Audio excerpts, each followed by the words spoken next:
gouvernement qui continue de défendre un texte de bon sens. L'opposition dénonce un texte sans doute inutile, voire dangereux. Romain Cluzel.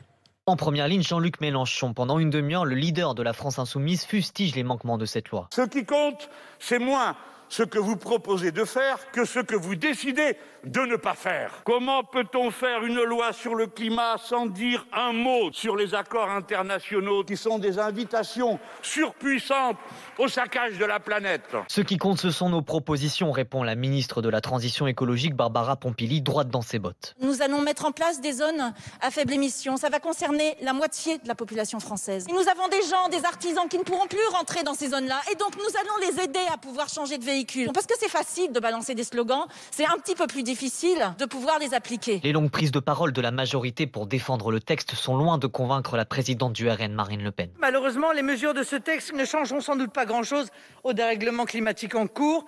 Et plus problématique, certaines mesures très contraignantes risquent d'éloigner un peu plus les Français de ces questions pourtant fondamentales. Les députés doivent entamer l'examen du premier article du projet de loi aujourd'hui.